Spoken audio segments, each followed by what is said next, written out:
Nadreen, एक बात तो मैं आपको क्लियर कर दूं और मैं आपको ये बता दूं खबर कि इमरान खान साहब को अब अस्पताल ले जाने का टाइम आ गया है। ये हुकूमत ने अगर कोई बहुत ही घटिया हरकत ना की तो इमरान खान साहब को अगले इंजेक्शन के लिए अब अस्पताल ले जाना पड़ेगा। जिस टाइम पे इंजेक्शन लगना है वो टाइम अब शुरू हो चुका है, क्योंकि 28 दिनों के बाद इंजेक्शन लगता है और 28 दिन मुकम्मल हो चुके हैं। अब इनके पास ज़्यादा टाइम नहीं है। अगले 1-2 दिन के अंदर, 3 दिन के अंदर ये इमरान खान साहब को हर हाल में अस्पताल लेकर जाएंगे और वहाँ जाकर इमरान खान साहब को इंजेक्शन लगाएंगे। अगर तो कोई बहुत ही घटिया हरकत की और कोई बहुत बड़ा रिस्क इन्होंने लिया और जेल के अंदर कोई सामान लेकर पहुँच गए तो वो अलग बात है। अब इसमें कुछ चीज़ें मैं आपको बता दूं कि अस्पताल तो ले जाना पड़ेगा, क्योंकि इससे पहले भी डॉक्टर्स ने कहा था कि जेल के अंदर ये इलाज सही तरह नहीं हो सकता और ऐसा रिस्क ये इमरान खान के मामले में लेंगे। बज़ाहिर ऐसा दिखाई नहीं देता, लेकिन इनका पता कोई नहीं है। अब ये अस्पताल कौन से रास्ते से लेकर जाते हैं, कौन सा रूट इस्तेमाल करते हैं, सिक्योरिटी के क्या इंतजाम करते हैं और ये कौन से अस्पताल में लेकर जाते हैं, इसके बारे में कुछ पता नहीं है। ये सारा कुछ सीक्रेट रखा जाएगा। अब पाकिस्तान तहरीक इंसाफ को पहले से ये पता होना चाहिए कि इमरान खान साहब को अस्पताल पहुंचाया जाएगा, तो उन्होंने जो बंदोबस्त करना है वो कर दें। इमरान खान साहब की बहन अलीमा खानम जो है वो अब बाकायदा खुद से उन्होंने ज़ोर लगाना शुरू किया है। वो एक जगह खिताब कर रही थी, उन्होंने इंटरव्यूज़ देना शुरू किए हैं, प्रेशर बढ़ाना उन्होंने शुरू किया। उन्होंने कहा जी इमरान खान को जो है वो आज़ाद आदमी है, वो जेल के अंदर भी हैं तो वो आज़ाद है, लेकिन हम लोग बाहर मौजूद होने के बावजूद कैद हैं। इमरान खान हमारे लिए लड़ रहा है, पूरे पाकिस्तान के लिए लड़ रहा है, तो आप सबकी रिस्पॉन्सिबिलिटी है कि अपने हक के लिए खड़े हों। फिर जो गंडापुर साहब ने किया अलीमा खानम के साथ या इमरान खान की फैमिली के साथ, उस पर उन्होंने रद्दमल भी दिया। उन्होंने कहा जी गंडापुर को हटाने का पैगाम इमरान खान ने हमारे ज़रिए से बाहर नहीं भिजवाया था, बल्कि मीडिया को कहा था। जेल के अंदर जब ये होता था ना, ट्रायल होता था तो मीडिया जाता था, तो वहाँ पे इमरान खान साहब ने कहा था मीडिया को जेल के अंदर कि गंडापुर को हटा के सुहेल अफरीदी को वज़ीर आला खैबर पख्तूनख्वा लगाया जाए।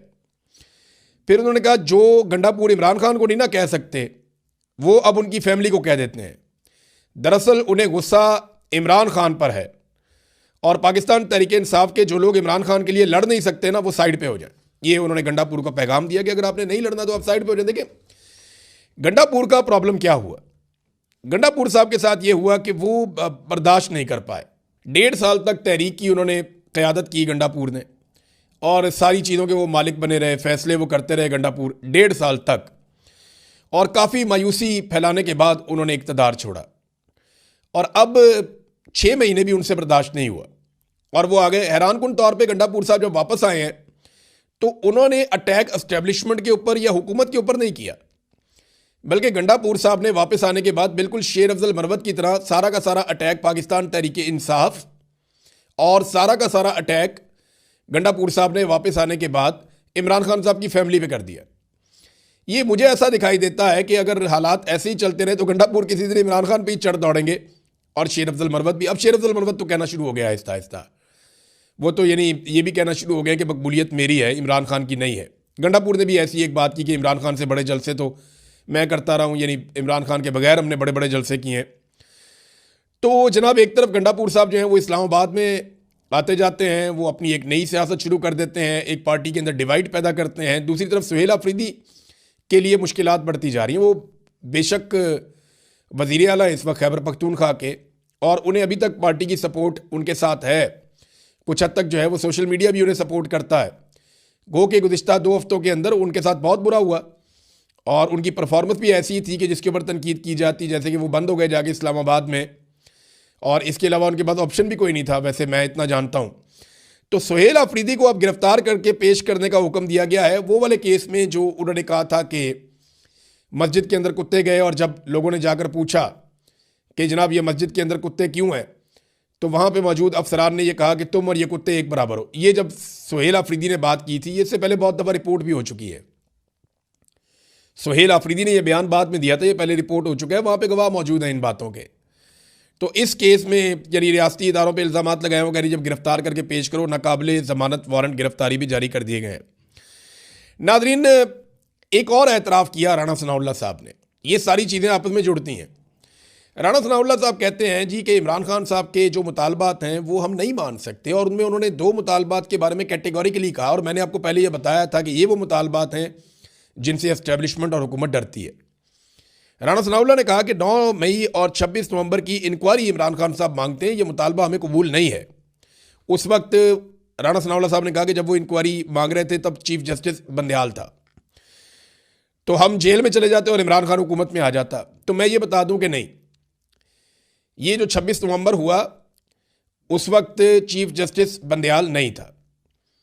2023 में बंदयाल चला गया था, और 2024 में 26 नवंबर होता है तब काजी फायज ईसा भी चला गया था, और ये जो मौजूदा जज है जस्टिस याया अफरीदी, ये आ गया था।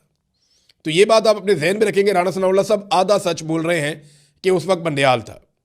हाँ, बंदयाल उस वक्त था जब 9 मई हुआ था, उस वक्त बंदयाल था, और उस वक्त तो इमरान खान ने ऐसा कोई मुतालबा तो इमरान खान आज भी करते हैं, तो आज करवा दें आप इंक्वायरी। अब तो सारे जजेज आपके हैं।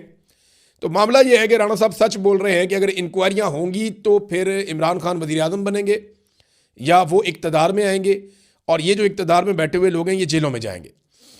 और सुहेल बड़ाइश साहब ने एक और कॉलम लिखा, नाज़रीन मैं बार बार कहता हूँ मुझे अच्छा भी नहीं लगता, लेकिन मैं हैरान होता हूँ कि ये लोग थकते भी नहीं हैं, बस भी नहीं करते। उम्र के इस आखिरी हिस्से में भी इन चीज़ों को इस तरीके से कोई कैसे कर सकता है। यानी उन्होंने एक और कॉलम लिखा फिर तकिया पाकिस्तान तहरीक इंसाफ पे और इमरान खान पे, कि जनाब डील क्यों नहीं करते, माफ़ी क्यों नहीं मांगते, इनको ट्रैक पे आना पड़ेगा, जब तक ये ट्रैक पे नहीं आएंगे तब तक ये नहीं होगा, वो नहीं होगा। ये क्या कॉलम है भाई? अंसार अब्बासी साहब हों, सुहेल वड़ाइश साहब हों, सीनियर सहाफ़ी हैं, बहुत पुराने काम करने वाले हैं, लेकिन ना करें यार। आपकी वजह से पूरी सहाफ़ती बरादरी बदनाम हो जाती है। आप लोगों की वजह से लोग कहते हैं कि सहाफ़ी हक के साथ खड़ा नहीं हो सकता। आप देखें ना, यहाँ सहाफ़ियों ने कितनी मार खाई है, लेकिन उन्होंने झूठ बोलना शुरू नहीं किया, वो फिर भी अपना काम कर रहे हैं। कितने सहाफ़ी गिरफ्तार हुए, क्या हुआ सिद्दीक जान के साथ, समी इब्राहिम साहब के साथ, और ये मकबूल जान साहब के साथ, क्या हुआ मुतीउल्लाह जान के साथ, असदपुर को भी गिरफ्तार किया गया, और बहुत सारे सहाफ़ी हैं जिनको बार बार गिरफ्तार किया गया। शाहिद असलम को गिरफ्तार किया गया। हमारे लाहौर के अंदर कई सहाफ़ी हैं, ज़हीम लगारी साहब हैं, उन्हें गिरफ्तार किया गया। फिर आप देखें जो शाकिर रेवान साहब के साथ हुआ, बेशुमार लोग हैं, वो सारे अपना काम करते हैं, नई नस्ल इज्जत बनाने की कोशिश कर रही है। आप लोग लुटिया डबो रहे हैं पाकिस्तान की। अरशद शरीफ भी सहाफ़ी था, ये आप लोग क्या कर रहे हैं? यानी एक कॉलम लिख दें कम से कम आप, जिसमें आप ये कहें कि पाकिस्तान का आर्मी चीफ ट्रैक पे आ जाए। किसी जगह पे ये लिख दें पाकिस्तान की इंटेलिजेंस एजेंसियां ट्रैक पे आ जाएं। किसी जगह पे लिख जाए कि पाकिस्तान की मिलिट्री एस्टेब्लिशमेंट पाकिस्तान की सियासत के अंदर किरदार अदा करना बंद कर दे। ये आप लिखते नहीं हैं। ये आप लिखते हैं नवाज शरीफ जब मुश्किल में होता है तब लिखते हैं। तो ये हरकतें आप ना करें मेहरबानी करके कि पीटीआई ट्रैक पे आ जाए। भाई वो ट्रैक के ऊपर ही है ना, यही तो जमहूरियत का ट्रैक है कि जनाब हमने पाकिस्तान में रूल ऑफ लॉ लेकर आना है, मैंडेट का एहतराम होना चाहिए।